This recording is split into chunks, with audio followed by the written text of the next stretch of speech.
Hi guys, welcome to Achievers Online Education Platform. I am Sakshi. Today in this particular session, we will discuss about salary part 2. As you know very well that we will discuss our first part of salary, that is allowances. आज हम discuss करने वाले हैं बेटा allowances के बाद दूसरा part है जो सैलरी का, दैट इज कॉल्ड प्रिक्विजिट्स। तो प्रिक्विजिट क्या होती है? Perquisite means any benefit in addition to salary और वेजेस। सैलरी और वेजेस के अलावा कोई भी ऐसा बेनिफिट जो कंपनी यानी कि जो एम्प्लॉयर अपने एम्प्लॉय को प्रोवाइड कराता है, दैट इज कॉल्ड प्रिक्विजिट्स, जिसको पर्क्स भी बोल दिया जाता है। जनरल लैंग्वेज में हम इसको पर्क्स भी बोल देते हैं।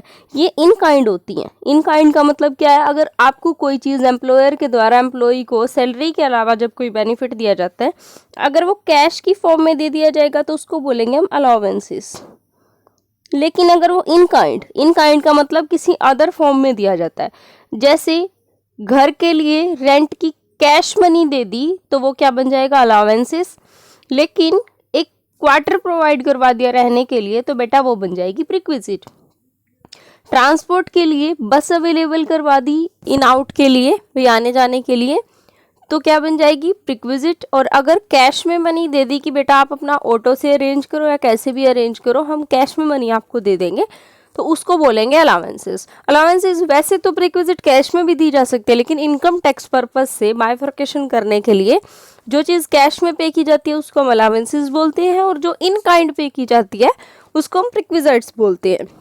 ये 3 टाइप की होती हैं। प्रिक्विजिट्स होती हैं 3 टाइप की। कौन कौन सी? Requisite taxable in all cases, requisite taxable in case of specified employees और टैक्स फ्री प्रिक्विजाइट्स।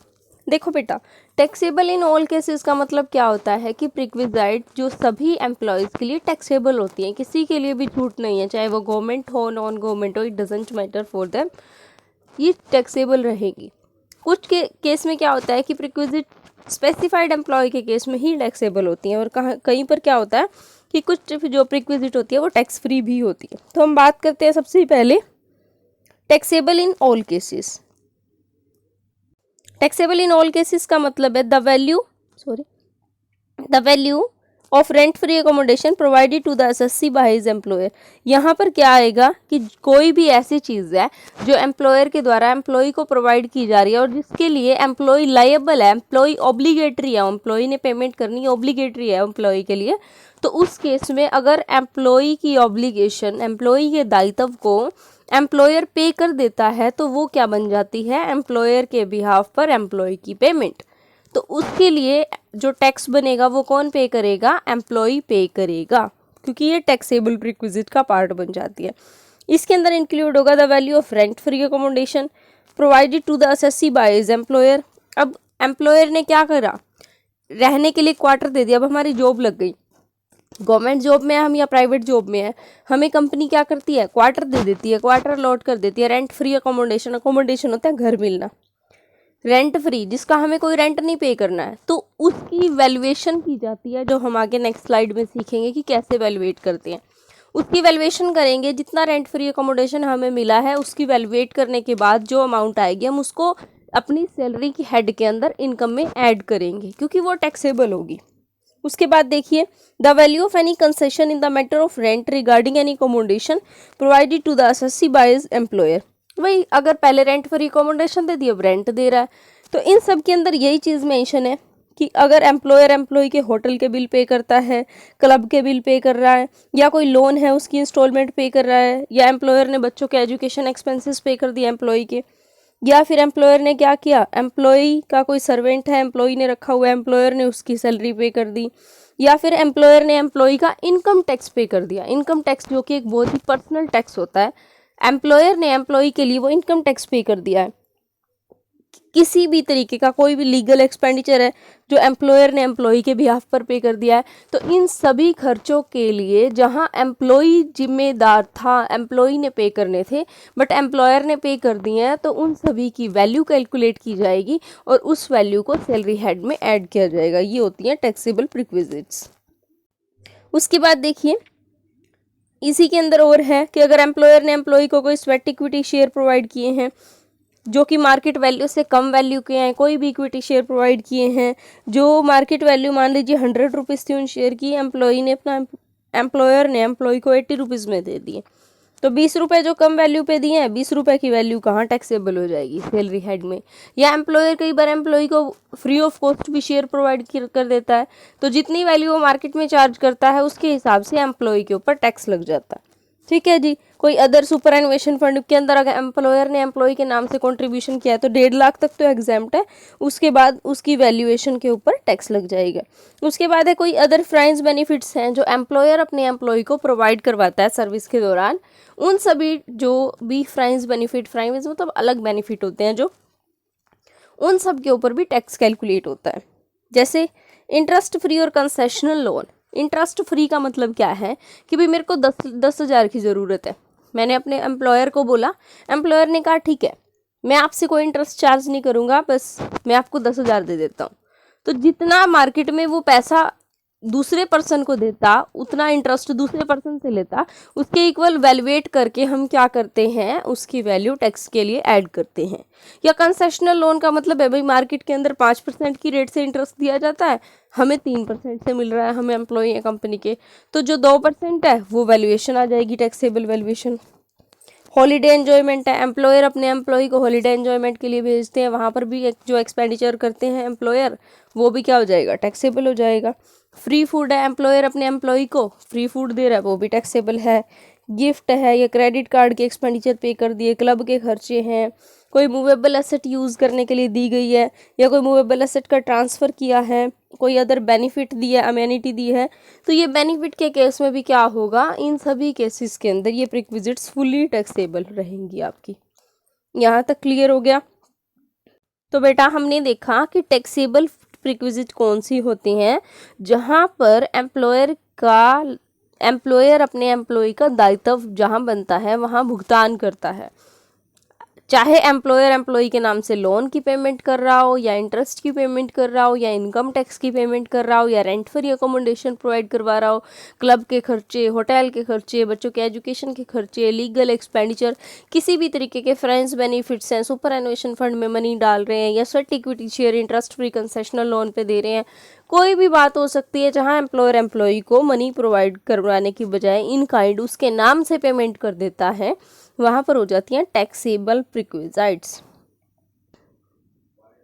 उसके बाद देखिए perquisite taxable in case of specified employ.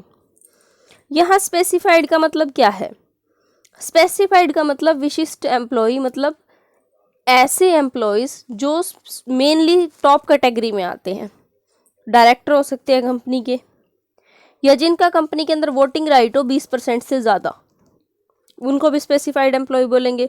या जो कंपनी से पेमेंट ले रहे हो 50,000 रुपये से ज़्यादा की, उनको भी हम किस में डालेंगे, स्पेसिफाइड एम्प्लॉय की कैटेगरी में डालेंगे। लेकिन आप खुद सोच के देखिए, क्या आज के टाइम पर जब मिनिमम वेज एक्ट 1948 आया ना, वो भी ये कहता है कि आपको इतनी पेमेंट तो करनी पड़ेगी ना कि एम्प्लॉय का सर्वाइवल हो सके। आजकल ड्राइवर से लेकर टॉप कैटेगरी तक 50,000 से ऊपर कमा रहे हैं, तो ये बड़ी पुरानी लिमिट है 50,000 रुपये की, इसका कोई प्रैक्टिकल यूज़ नहीं है। लेकिन फिर भी ना कई बार पेपर में पूछ लिया जाता है कि स्पेसिफाइड एम्प्लॉय के केस में कौन कौन से ऐसे पर्सन है जो स्पेसिफाइड में आते हैं, 50,000 वाले, 60 वाले, 70 वाले, 80 वाले। तो हमें पता है कि जिनकी इनकम 50,000 से ऊपर है वो का किस में आ जाएंगे, स्पेसिफाइड एम्प्लॉय की कैटेगरी में आ जाते हैं। उसके बाद देखो बेटा हम बात करते हैं टैक्स फ्री प्रीक्विजाइट्स की। टैक्स फ्री के अंदर ऐसी प्रीक्विजाइट्स जिनके ऊपर ऐसे पक्ष जो सैलरी के अंदर ऐड ही नहीं की जाती। अब जो टैक्सेबल प्रीक्विजिट है मैंने आपको बोला कि उनको वैल्यूएट करते हैं, उन सैलरी में ऐड करते हैं, ये सैलरी में ऐड नहीं की जाती। हमें याद रखना पड़ेगा कि कौन कौन सी ऐसी पक्ष हैं जो कि सैलरी में ऐड नहीं की जाती क्योंकि वो टैक्स फ्री होती हैं। मेडिकल बेनिफिट आ जाएगा इसमें कि हमारे हेल्थ चेकअप के लिए जो भी कंपनी एक्सपेंडिचर करती है मेडिकल बेनिफिट आ जाएगा। टी और snacks provided in the office और फैक्ट्री। ऑफिस के अंदर जैसे वर्कर के लिए चाय होती है ना कि भाई 2 बार या 3 बार चाय पिलाई जाती है वर्कर को, तो जो वो टी और स्नैक्स के पैसे हैं कंपनी उसको भी उसके ऊपर कोई टैक्स नहीं लगता। या residential accommodation provided at site, ये चीज़ यहाँ याद रखनी बहुत ज़रूरी है बेटा कि जो अकोमोडेशन आपको एट एट साइट का मतलब क्या होता है कि जहाँ फैक्ट्री है, फैक्ट्री के अंदर ही एम्प्लॉय को क्वार्टर दिया गया रहने के लिए। एट साइट जब अकोमोडेशन दी जाएगी तो वो टैक्स फ्री होती है। अगर फैक्ट्री के बाहर कहीं कोई किराए पे दे रखा है कुछ, या फिर कंपनी ने हायर करके लीज पे लेके अपने एम्प्लॉय को रहने के लिए दिया है, तो वहाँ पर वो टैक्सेबल प्रिक्विजिट्स का पार्ट बन जाते हैं। उसके बाद है expenses on telephone including mobile phone. Mobile phone के खर्चे हैं भाई, टेलीफोन का बिल है, कंपनी पे कर रही है अपने एम्प्लॉय के लिए, तो वो भी टैक्स फ्री होगा। Employer contribution to staff group insurance scheme. Staff group का मतलब क्या हो जाता है यहाँ पर कि कंपनी ने अपने सभी एम्प्लॉयज़ के लिए ग्रुप में इंश्योरेंस स्कीम ले रखी है, उसकी जो कंपनी पेमेंट कर रही है वो भी टैक्स फ्री रहेगी। उसके बाद है कंपनी अपने एम्प्लॉयज़ को क्या प्रोवाइड करा रही है, स्कॉलरशिप। एम्प्लॉय के जो चिल्ड्रन है उनको स्कॉलरशिप दे रही है पढ़ने के लिए। जैसे होता है ना कि हम जिस कंपनी में जॉब करते हैं उसका ओनर हमारे बच्चों के लिए क्या स्कॉलरशिप या एजुकेशन फैसिलिटी प्रोवाइड कराते हैं, वो प्रिक्विजिट आएंगी यहाँ। Facility of conveyance provided by employer from residence to the place of employment. घर से ऑफिस तक जाने के लिए जो बस फैसिलिटी प्रोवाइड कराई जाती है वो भी टैक्स फ्री होगी। रिफ्रेशर कोर्सेज होते हैं, जैसे नई नई टेक्नोलॉजी आती है मार्केट में तो एम्प्लॉय को वो सीखना ज़रूरी हो जाता है। तो कंपनी क्या कहती है, उनके लिए अरेंज करती है कोई वर्कशॉप, सेमिनार, या कहीं कोई कोर्सेज अरेंज करती है 1 महीने या 15 दिन का या 2 महीने का शॉर्ट पीरियड के। तो एम्प्लॉय के कुछ खर्च नहीं करता, जितना भी कंपनी अपने एम्प्लॉय पर खर्च करती है एम्प्लॉय के एंड से वो टैक्स फ्री होता है। उसके बाद देखिए requisite to government employee posted abroad but not available to non government and not citizen of India। देखो मैंने पहले बताया था अलाउंसेस क्या होते हैं। अलाउंसेस होते हैं जो गवर्नमेंट अलाउंसेस कौन से टैक्स फ्री होते हैं बेटा, जो गवर्नमेंट एम्प्लॉय है, गवर्नमेंट एम्प्लॉय अगर हमारी गवर्नमेंट ने इंडिया से ट्रांसफ़र कर दिया फॉरेन में और वहाँ पर उसको कोई भी अलाउंसेस मिले, प्रिक्विजिट्स मिले, वो सभी के सभी क्या होंगे, टैक्स फ्री होंगे। बस जो उसको सैलरी मिलेगी ना फॉरेन में, सिर्फ सैलरी पे टैक्स लगेगा, बाकी जितने कैश में इन काइंड जितने भी बेनिफिट मिलते हैं सभी टैक्स फ्री होते हैं। लेकिन शर्त क्या है, वो पर्सन इंडियन सिटीजन होना चाहिए और वो पर्सन गवर्नमेंट जॉब में होना चाहिए। किसी भी प्राइवेट जॉब वाले पर्सन के लिए ये प्रोविज़न नहीं है कि उसकी ये प्रिक्विजिट टैक्स फ्री होंगी, सिर्फ गवर्नमेंट एम्प्लॉय के केस में ये प्रोविज़न होता है। उसके बाद रेंट फ्री हाउस और कन्वीनियंस फैसिलिटी। हाई कोर्ट और सुप्रीम कोर्ट के जज के जितने भी अलाउंसेस होते हैं, जितनी भी पर्क्स होती हैं, रेंट फ्री अकोमोडेशन है, सब माफ़, कोई टैक्स नहीं भरना उन्होंने उसके लिए। मिनिस्टर है, छूट मिल जाती है। उसके बाद लैपटॉप, कंप्यूटर। अगर एम्प्लॉयर प्रोवाइड कराता है किसको, एम्प्लॉय को, फॉर पर्सनल यूज़ के लिए एम्प्लॉयर एम्प्लॉय को लैपटॉप या कंप्यूटर प्रोवाइड कराते हैं, तो वो भी क्या होगा बेटा, आपका टैक्स फ्री होगा। उसके बाद है interest free concessional loan if the amount of loan not exceed 20,000। Employer अपने एम्प्लॉय को 20,000 रुपये तक का ही लोन प्रोवाइड कराता है, तभी वो टैक्स फ्री होगा। अगर 20,000 से ज़्यादा का जो लोन प्रोवाइड करवा दिया उसके ऊपर जो इंटरेस्ट है फिर उस पर टैक्स लगना स्टार्ट हो जाता है। उसके बाद है बेटा transfer without consideration to an employee a movable asset other than company, car, electronic item और कंप्यूटर। कार, इलेक्ट्रॉनिक आइटम्स और कंप्यूटर, इन 3 चीज़ों को छोड़ करके कंपनी कोई भी ऐसी आइटम जो 10 साल तक चली हुई हो उसको किसको दे रही है, एम्प्लॉय को दे रही है, तो वो क्या होगी, एम्प्लॉय के लिए टैक्स फ्री होती है। शर्त क्या है कि इन तीनों के अलावा कोई भी आइटम, कोई भी ऐसी मूवेबल एसेट जिसको ट्रांसफ़र किया जा सकता है, अगर एम्प्लॉयर अपने एम्प्लॉय को प्रोवाइड करवाता है और वो 10 साल तक यूज़ की हुई आइटम है, तो वो एम्प्लॉय के लिए क्या होगी, टैक्स फ्री प्रिक्विजिट होगी। नेक्स्ट है leave travel concession, LTC। Employer अपने एम्प्लॉय को क्या छुट्टियों के लिए भेजते हैं, एन्जॉयमेंट के लिए भेजते हैं, तो वहाँ पर भी जो मनी होती है, मनी दी जाती है LTC के केस में, वो एग्जेम्प्ट होती है। LTC है सेक्शन 10(5). उसके बाद बात करते हैं मेडिकल बेनिफिट्स की। मेडिकल बेनिफिट कौन कौन से एग्जेम्प्ट होते हैं, कहाँ कहाँ किस तरीके से यूज़ होते हैं। बात करते हैं मेडिकल बेनिफिट्स की। मेडिकल बेनिफिट होते हैं, अगर एम्प्लॉय का ट्रीटमेंट इंडिया में होता है तो अलग बेनिफिट मिलेंगे, अगर आउटसाइड इंडिया होता है तो अलग बेनिफिट मिलेंगे। अगर इन इंडिया में है तो value of treatment of employee और member of his family in employer hospital is fully exempt. जैसे आपने देखा होगा जिंदल कंपनी है, जिंदल कंपनी के क्या, जिंदल स्टेनलेस स्टील कंपनी जो हिसार में है, मान लीजिए जिसके एम्प्लॉय काम करते हैं कंपनी में, और जिंदल हॉस्पिटल भी है। अगर एम्प्लॉयर, अब एम्प्लॉयर कौन हो गया, जिंदल कंपनी, एम्प्लॉयर का ही हॉस्पिटल है और एम्प्लॉय की जो ट्रीटमेंट है वो एम्प्लॉयर के हॉस्पिटल में हो रही है, तो जो उसके खर्चे होंगे जो कंपनी पे करेगी एम्प्लॉय के नाम से, वो क्या होते हैं, fully exempt from tax. Next one देखिए, any sum paid by the employer in respect of expenditure incurred by the employee on medical treatment of himself or member of the family in a hospital of government or local authority or government approved hospital। या देखो, यहाँ तो था employer का खुद का hospital है और एम्प्लॉय क्या कर रहा है, एम्प्लॉयर के हॉस्पिटल में ट्रीटमेंट करवा रहा है, तो जितना खर्चा एम्प्लॉयर के हॉस्पिटल का होगा वो सब एम्प्लॉय के लिए बेनिफिट माफ होते हैं, फुली एग्जेम्प्ट होते हैं। अब सेकंड केस में मान लीजिए एम्प्लॉयर के पास हॉस्पिटल नहीं है, तो वो एम्प्लॉय का क्या करते हैं, अगर एम्प्लॉय ने अपना इलाज करवाना है, मेंबर ऑफ फैमिली का इलाज करवाना है, तो वो कहाँ जाते हैं, वो किसी गवर्नमेंट हॉस्पिटल में, या जो अप्रूव्ड हॉस्पिटल है, लोकल अथॉरिटी का अप्रूव्ड हॉस्पिटल है, या ऐसा हॉस्पिटल है जो चीफ इनकम टैक्स कमिश्नर के द्वारा अप्रूव्ड है, तो वहाँ पर अपना इलाज करवाते हैं। तो वहाँ का जो बिल बनेगा वो कंपनी के थ्रू बिल की पेमेंट की जाएगी, तो वो भी एम्प्लॉय के लिए फुली एग्जेम्प्ट रहेगा, लेकिन शर्त ये है कि वो अप्रूव्ड हॉस्पिटल होना चाहिए एम्प्लॉयर के द्वारा। पेमेंट और reimbursement of premium in respect of health insurance of the employee और any member of his family. अगर एम्प्लॉयर अपने एम्प्लॉय का हेल्थ इंश्योरेंस पे करता है तो वो भी एग्जेम्प्ट होगा।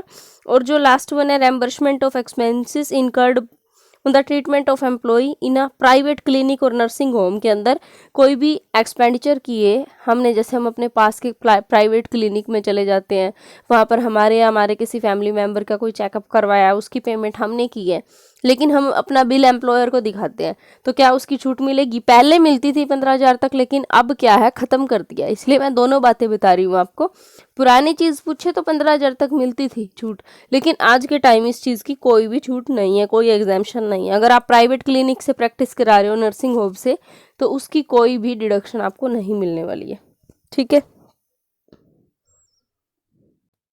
अगर हम बात करें ट्रीटमेंट आउटसाइड इंडिया, तो आउटसाइड इंडिया के अंदर ट्रीटमेंट की बात कहाँ आती है, मेडिकल बेनिफिट में आउटसाइड इंडिया के अंदर जो बात आती है वो ये है कि एम्प्लॉयर का जो एम्प्लॉय है, expenses incurred by the employer on the medical treatment of an employee और his family member is fully except to the approved by the RBI, कि उतनी मात्रा तक एग्जेम्प्ट होगा जितना आरबीआई बोलेगा मेडिकल बेनिफिट के केस में। ठीक है जी। पेशेंट का जितना खर्चा होगा, जितना आरबीआई परमिट करेगा मेडिकल ट्रीटमेंट का, उतना एग्जेम्प्ट है। और ट्रैवल का ग्रोस टोटल इनकम का 2 लाख से ज़्यादा तक एग्जेम्प्ट नहीं हो सकता। मेडिकल यानी कि फॉरेन कंट्री में जा रहे हैं, फ्लाइट का, ट्रैवल का, आगे हॉस्पिटल में जा कर के इलाज करवाने का, तो इलाज करवाने तक का तो जितना आरबीआई अप्रूव करेगा उतना ही एग्जाम्प्ट हो सकता है, उससे ज़्यादा नहीं। लेकिन ट्रैवल का क्या है, एम्प्लॉय की ग्रोस टोटल इनकम के 2 लाख रुपए से ज़्यादा तक एग्जाम्प्ट नहीं कर सकते। ठीक है जी। ये था मेडिकल बेनिफिट का पोर्शन। तो हमने क्या कर लिया है अब तक, ये देखिए हमने ये किया है, कौन कौन सी प्रीक्विजिट टैक्सेबल होती हैं, स्पेसिफाइड एम्प्लॉय कौन होते हैं, टैक्स फ्री प्रीक्विजाइट्स कौन सी होती हैं, मेडिकल बेनिफिट क्या है। उसके बाद बात करते हैं valuation of rent free accommodation, जहाँ से पेपर में क्वेश्चन अराइज होता है। Valuation of rent free accommodation, salary, इसमें बात करते हैं रेंट फ्री अकोमोडेशन है, 2 चीज़ें आएंगी, एक फर्निश्ड आएगा, एक अनफर्निश्ड हाउस होता है। फर्निश्ड हाउस होता है जिस घर के अंदर फर्नीचर फिट हो रखा हो। अनफर्निश्ड हाउस होता है जिस घर के अंदर फर्नीचर फिट नहीं हुआ है। फर्नीचर फिट का मतलब क्या है कि जिसके अंदर फर्नीचर ऐड हुआ है, भाई जैसे बेड है, सोफ़ा, अलमीरा है, सभी फर्नीचर आपको उस घर के अंदर मिल रहा है। और अनफर्निश्ड होता है जहाँ पर आपको सिर्फ घर मिलेगा, फर्नीचर नहीं मिलेगा। तो 2 टाइप के हाउसेज होंगे। और रेंट फ्री अकोमोडेशन की बात करेंगे तो 2 टाइप के एम्प्लॉय होते हैं, एक होता है गवर्नमेंट एम्प्लॉय, एक होता है अदर एम्प्लॉय। गवर्नमेंट एम्प्लॉय के केस में जो घर की वैल्यू है वो कैसे डिसाइड होगी, मैंने पहले ही बताया, जो रेंट फ्री अकोमोडेशन है वो फुली टैक्सेबल होती है। तो गवर्नमेंट एम्प्लॉय के लिए कैसे डिसाइड होगी, amount determined as per government rule, कितनी टैक्सेबल होगी, जितना गवर्नमेंट रूल के अंदर लिखा हुआ है उतनी अमाउंट टैक्सेबल होती है। अदर एम्प्लॉयज़ के केस में क्या होगा, accommodation owned by employer in A city having population. अब देखो, अदर एम्प्लॉय यानी कि प्राइवेट एम्प्लॉय आ गया। गवर्नमेंट एम्प्लॉय में तो जितना गवर्नमेंट सर्विस में लिख दिया गया उतना ही हम गवर्नमेंट रूल के अकॉर्डिंग चार्ज करेंगे। लेकिन अदर एम्प्लॉय के केस में मान लीजिए हिसार के सिटी के अंदर कंपनी है, हिसार सिटी में कंपनी है, तो एम्प्लॉयर क्या करता है, अगर उसके पास हिसार सिटी में खुद का फ्लैट है, खुद के जो है अपार्टमेंट बने हुए हैं, वो एम्प्लॉय को क्या अपने अपार्टमेंट में रहने के लिए देता है तो ठीक है।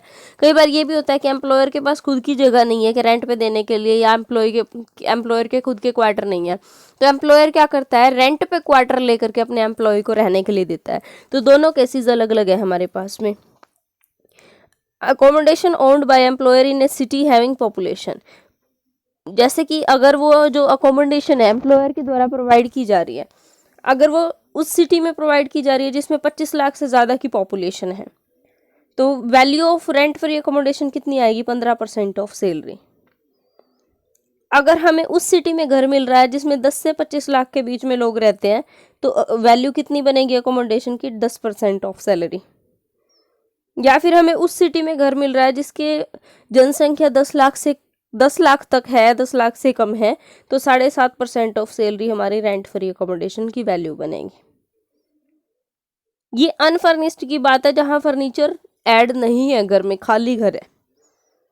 अगर फर्नीचर वाला घर हो, फर्निश्ड हाउस हो, तो हम ये वैल्यूएट करके उसके अंदर 10% सैलरी, 10% क्या है ऐड कर देंगे कॉस्ट ऑफ फर्नीचर का। ठीक है जी। When furnished accommodation is provided at 10% per annum of the cost of furniture. Clear हो गया। उसके बाद देखिए हमने बात क्या की है, अगर एम्प्लॉय ने भी अपनी पॉकेट से कुछ पे किया है तो वो हम यहाँ पर डिडक्ट कर देंगे। तो क्या निकल के आएगी हमारी value of rent free accommodation.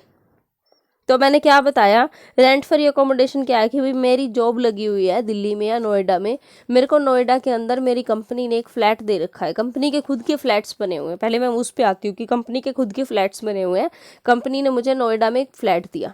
अब आपको पता है कि नोएडा की पॉपुलेशन 25 लाख से ज़्यादा होगी, हमें समझ में आ रहा है ना कि 25 लाख से ज़्यादा होगी। एनसीआर मेट्रो सिटी के अंदर कोई भी घर मिले आपको 25 लाख से ज़्यादा पॉपुलेशन होगी। तो जो घर मुझे मिला है उसकी वैल्यूएशन मैं कैसे करूंगी, सीधा सीधा भाई 15% ऑफ सैलरी, क्योंकि मुझे पता है नोएडा की पॉपुलेशन 25 लाख से ज़्यादा है। अगर मुझे कोई छोटी सी सिटी में दे दे, सिरसा साइड दे दे या फतेहाबाद साइड दे दे, मुझे पता है भाई अप टू 10 लाख तक उनकी जनसंख्या है, तो मैं 7.5% ऑफ सैलरी कर लूँगी। अगर मुझे फरीदाबाद भेज दें तो भी 25 लाख से ज़्यादा जनसंख्या आ जाएगी, पंचकुला भेज दे तो 10 लाख से 25 लाख तक की जनसंख्या आ जाएगी, तो मैं 10% ऑफ सैलरी वैल्यूएट कर लूँगी मेरे घर की और उसको सैलरी ऐड में ऐड कर दूँगी। अगर मेरे घर में फर्नीचर भी लगा हुआ है तो मैं 10% फर्नीचर की कॉस्ट भी ऐड कर दूँगी। अगर मेरी पॉकेट से कुछ मनी लेस हुई है, मैंने किसी को पे किया है, तो मैं वो घटा लूँगी अपने। तो क्या निकल के आएगी, valuation of rent free accommodation. ये तो था कि जब एम्प्लॉयर का खुद का फ्लैट और वो अपने एम्प्लॉय को रहने के लिए दे दे। यहाँ पर जब एम्प्लॉयर क्या करता है, खुद किराए पर फ्लैट लेता है और फिर अपने एम्प्लॉय को रहने के लिए देता है, उस केस में इन ऑल केसेस हायर चार्जेस और 15% of salary which ever is less. Higher charges का मतलब क्या होगा कि एम्प्लॉयर ने जिससे भी किराए पर लिया है फ्लैट, वो हायर चार्जेस और 15% ऑफ एम्प्लॉय की सैलरी, दोनों में से जो कम होगा वो आपके घर की रेंट फ्री अकोमोडेशन की वैल्यू आ जाएगी। ठीक है जी, इतना समझ में आ गया आपको। ये था हमारा रेंट फ्री अकोमोडेशन। अब यहाँ पर सैलरी की बात कर रही हूँ मैं, तो सैलरी के अंदर क्या इंक्लूड करेंगे हम, सैलरी के अंदर इंक्लूड करेंगे पे मतलब बेसिक पे, बोनस, कमीशन, अलावेंसेस में जो डियरनेस अलावेंस है वो तभी ऐड होगा जब वो डीपी बनेगा। ऐसे डीए को आप ऐड नहीं करोगे, जब वो डीपी बनेगा जब ही ऐड होगा। बाकी क्या ऐड नहीं करेंगे, कोई भी एरियर ऐड नहीं करेंगे कि भाई कोई पुराना एरियर मिल गया, कोई इंटरेस्ट मिल गया, वो चीज़ ऐड नहीं करोगे। सैलरी को जब कैलकुलेट करेंगे तो बेसिक पे, बोनस, कमीशन, अलावेंसेस में भी डीपी लेंगे हम, डीए नहीं लेंगे। ठीक है जी। ये सब आपका सैलरी, जैसे 15% ऑफ सैलरी करोगे तो सैलरी के अंदर ये डेफिनेशन कवर होगी आपकी। अब आपका ना पेपर में क्वेश्चन किस टाइप से पूछा जाएगा कि अगर ये मोस्ट इंपॉर्टेंट पेज है कि पेपर में क्वेश्चन यहाँ से जैसे पूछा जाएगा कि अगर पॉपुलेशन 10 लाख से 25 लाख तक हो तो कितने % ऑफ सैलरी लेते हैं, 10%। पॉपुलेशन अब 15% ऑफ सैलरी के अंदर कितनी पॉपुलेशन आएगी, 25 लाख से ज़्यादा की पॉपुलेशन के केस में होता है। फर्नीचर की कॉस्ट कितनी ऐड करते हैं, 10% करते हैं। हायर चार्जेस के केस में कितने परसेंट ऑफ सैलरी लिया जाता है, तो 15% ऑफ सैलरी लिया जाता है। क्लियर। गवर्नमेंट का कैसे डिसाइड होता है, जो गवर्नमेंट के रूल्स के अकॉर्डिंग होता है। ये हमारा रेंट फ्री अकोमोडेशन। उसके बाद देखिए आपकी है accommodation provided eight hotel. Hotel के अंदर क्या होता है बेटा, जैसे कई बार ना अकोमोडेशन के केस में क्या है कि कोई अगर एम्प्लॉयर है, यहाँ ER का मतलब एम्प्लॉयर है, प्रोवाइडेड बाय एम्प्लॉयर इधर गवर्नमेंट और नॉन गवर्नमेंट, चाहे प्राइवेट कंपनी वाले हो या गवर्नमेंट सर्विस वाले हो, वो अपने एम्प्लॉय को होटल में रहने के लिए देते हैं। जैसे क्या होता है कि when the accommodation provided from one place to other in case of transfer and the period for 15 days. मेरी ना ट्रांसफ़र हो गई दिल्ली से हिसार, दिल्ली से हिसार हो गई तो मैं एकदम तो शिफ्ट कर नहीं सकती, और दिल्ली में मेरे को जो रूम कंपनी ने मेरे को जो क्वार्टर दे रखा था, या कंपनी की या मैंने खुद अपना क्वार्टर ले रखा था, कोई भी केस था, दिल्ली से हिसार ट्रांसफ़र हो गई तो एकदम तो मुझे घर नहीं मिलता। तो कंपनी क्या करती है, मुझे होटल में रहने के लिए पैसा देती है। कंपनी कहती है कि जब तक तुम्हें नया घर नहीं मिलता रेंट के लिए आप होटल में रहिए। तो जब कंपनी होटल में अकोमोडेशन प्रोवाइड कराती है तो 15 दिन तक अगर आप उस होटल में रहते हो तो उसकी वैल्यू आएगी नील, वैल्यूएशन ऑफ प्रीक्विजिट। लेकिन अगर आप 15 दिन से ज़्यादा होटल में रह रहे हो, आपने अपना कमरा नहीं ढूंढा है, आप फिर भी होटल में रह रहे हो, तो उस केस में 24% ऑफ सैलरी और एक्चुअल जो होटल के रेंट पे कर रहे हैं उन दोनों में से जो कम होगा वो आपकी वैल्यूएशन ऑफ प्रीक्विजिट आ जाएगी। क्लियर हो गया। जहाँ से क्लियर ना हो बेटा वीडियो को बैक करके ज़रूर देखना। सैलरी हेड है, जिसके माइंड में एक बार बैठ गया सो बैठ गया, इतना ज़बरदस्त हेड है। आप नेट का एग्ज़ाम दोगे ना, वहाँ पर भी ये चीज़ काम आती है। आप कई अदर एग्ज़ाम दोगे, इवन दो ना, जिसको ये टैक्स समझ में आ जाए ना, वो अपने घर में अपने फादर मदर सिस्टर ब्रदर सबकी इनकम टैक्स रिटर्न ना चुटकियों में कैलकुलेट कर सकते हैं कि भाई हमें पता है वैल्यूएशन ऑफ प्रीक्विजिट। अब हमारे घर में हमारे ब्रदर के साथ भी अगर ये केस हो जाए कि उसकी ट्रांसफ़र हो गई एक जगह से दूसरी जगह और कंपनी उसको होटल के अंदर रुकने के लिए खर्चा दे रही है, 15 दिन तक वैल्यू नील। 15 दिन के बाद भी अगर वो होटल में रहते तो जितना होटल का बिल बन रहा है और 24% ऑफ सैलरी दोनों में से जो कम होगा उठा के हम उसको सैलरी में डाल देंगे, इतनी सी बात है। उसके बाद accommodation provided at site. At site का मतलब क्या होता है कि एम्प्लॉयर ने अपने एम्प्लॉय को उसी फैक्ट्री के अंदर रहने के लिए घर दे दिया। जहाँ पर साइट के अंदर क्या है, अगर वो माइनिंग में काम कर रहे हैं, माइनिंग मतलब खान में, या ऑयल एक्सप्लोरेशन साइट है, एक्सप्लोरेशन जहाँ से तेल के कुओं से तेल निकाला जाता है, उस साइट के अंदर काम किया जा रहा है, या डैम साइट है, पावर जनरेशन साइट है, इन साइट्स के ऊपर क्या है एम्प्लॉय काम करते हैं और वही साइट पर ही क्या किया जाता है, एम्प्लॉय को फ्लैट दे दिया जाता है। उस केस में उसकी वैल्यू कैसी होगी, अगर वो फ्लैट रिमोट एरिया में है, या वो एरिया रिमोट है, रिमोट मतलब बहुत ज़्यादा दूर दराज का एरिया है और टेम्परेरी नेचर का है और जिसकी ऊंचाई 800 फीट से ज़्यादा नहीं है, उस केस में क्या होगा, आपकी जो वैल्यू है वो क्या आ जाएगी, नील आ जाएगी। क्लियर हो गई बात, उसकी वैल्यू क्या आ जाएगी, नील आ जाएगी। उसके बाद है accommodation provided at the time of transfer. Transfer के केस में क्या होता है, अब मान लीजिए एम्प्लॉय का ट्रांसफ़र हो गया, वहाँ पर तो था कि एम्प्लॉय को एक प्लेस से दूसरे प्लेस पर भेजा जा रहा है, ट्रांसफ़र का केस भी हो सकता है, कोई भी केस हो सकता है। यहाँ तो परमानेंटली उसका ट्रांसफ़र हो गया है और वहाँ उस केस में ना होटल में दे रहे थे जगह, यहाँ पर उसको अकोमोडेशन प्रोवाइड करा रखी है। भाई दिल्ली में भी कंपनी ने फ्लैट दे रखा था, हिसार में ट्रांसफ़र हुआ, हिसार भी कंपनी फ्लैट दे रही है, दोनों जगह कंपनी की फ्लैट है, तो वो दिल्ली वाला फ्लैट भी रख रखा है उसने और हिसार वाला फ्लैट भी रख रखा है। ऐसा करते करते 90 डेज हो गए उसको, ना तो वो दिल्ली वाला फ्लैट छोड़ रहा ना वो हिसार वाला फ्लैट छोड़ रहा। तो 90 दिन तक तो कंपनी ने क्या किया कि भाई दिल्ली और हिसार वाले में से जिसकी वैल्यू कम बनेगी ना उसकी वैल्यू पे टैक्स लगा दो। जैसे ही 90 डेज क्रॉस होते हैं तो दोनों घरों की वैल्यू के ऊपर क्या लगना स्टार्ट हो जाएगा, टैक्स लगना स्टार्ट हो जाएगा। ये है accommodation provided at the time of transfer. समझ में आ, accommodation provided at the time of transfer कि भाई एक जगह से दूसरी जगह ट्रांसफ़र होता है तो कंपनी क्या करेगी, दोनों 90 दिन तक तो दोनों घरों के अंदर क्या करेगी, दोनों में से जो कम होगा उसकी वैल्यू पे टैक्स लगाएगी और आफ्टर 90 डेज दोनों घर टैक्सेबल हो जाएंगे। तो ये था एक छोटा पार्ट, एक छोटा सा रिकैप करके हम इसको सम अप करते हैं और नेक्स्ट पार्ट पे चलते हैं। फिर हमने taxable perquisite in all cases देखा, in case of specified employee देखा, टैक्स फ्री प्रिक्विजिट देखा हमने। ठीक है जी, ये देखिए मेडिकल बेनिफिट हो गए, रेंट फ्री अकोमोडेशन हो गई और ये एट साइड तक की अकोमोडेशन हो गई। तो thank you very much, be happy, be safe and connect with us. Thank you very much.